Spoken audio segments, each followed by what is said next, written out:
Hello, children. Welcome back to Value Education. Let us continue the second lesson Duties to our Motherland. Open page number 9. Rights and duties go hand in hand.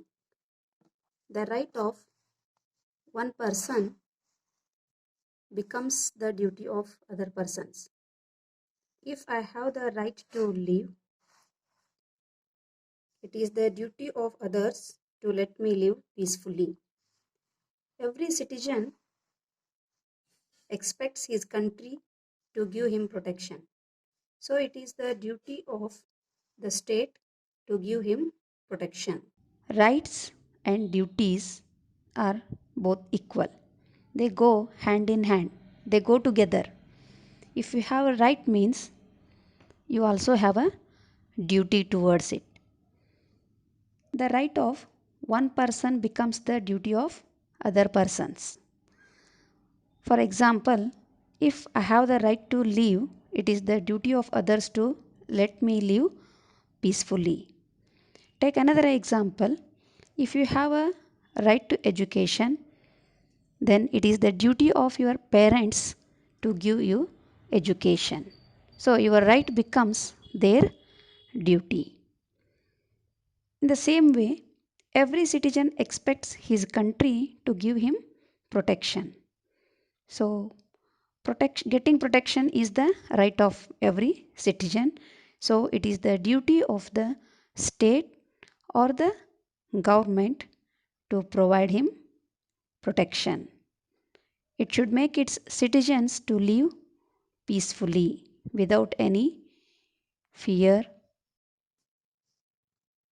Thus, as a good citizen, it becomes my duty to respect and honor the national symbols, to work for the unity and prosperity of my country, to defend the honor of the nation at all cost, to love all men as brothers and sisters.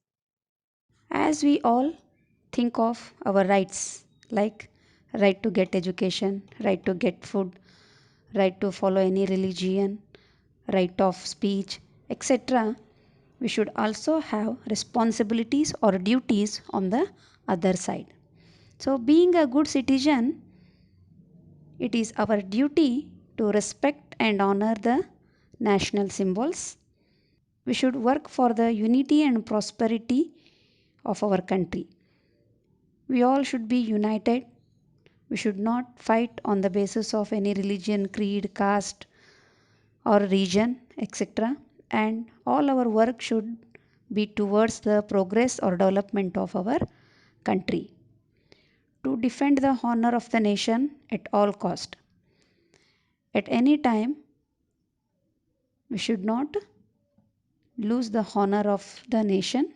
We should defend the honor of the nation, even by sacrificing our lives. To love all men as brothers and sisters. It is also one of our duty. John F. Kennedy, during his first speech as President of the United States of America, said to his fellow citizens, "Ask not what the country can do for you, but ask what you can do for the country." We can also take the words of John F. Kennedy, the President of the United States of America. During his first speech, he said to his fellow citizens or to his countrymen that ask not what the country can do for you, but ask what you can do for the country.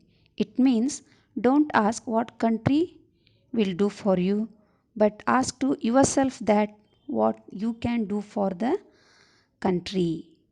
So, very meaningful words, isn't it, children? Great men and women of the country who laid down their lives for its freedom and prosperity taught us this lesson through their lives. They served the nation selflessly and asked nothing in return. Even the great men and women of our country who sacrificed their lives for the freedom of our country and for the development of our country, taught us the same lesson, that is, what we should give to our country, that we should think of, not what the country will do for us. So they served the nation selflessly and even they sacrificed their lives for the country. They asked nothing in return. We are fortunate to be born in this country of Vedas. The Vedas are the ancient scriptures of India. Many saints, poets, writers were born here and they became the source of intellectual and spiritual knowledge to the whole world. We are very lucky to born in this country of Vedas. These are the very ancient writings of India. Many saints, poets, writers were born in India and they became the source of intelligence and spiritual knowledge not only to the our country but to the whole world. India today is a gift to us from our forefathers. India of tomorrow will become what we make it now for the future generations. Let us give them the best. Let us do our duty and work for the progress of the nation. Today's India is a gift to us from our ancestors or forefathers. India of tomorrow, what we make it now, will be the gift for our future generations. So let us give the best to our next generations. For that, let us do our duty properly and work for the progress or development or prosperity of our nation. So, children, we should not only think of only rights, but we should also think of our duties. We should take rights and duties both equally. So, we will conclude the lesson. Read the lesson once again from the textbook. Thank you.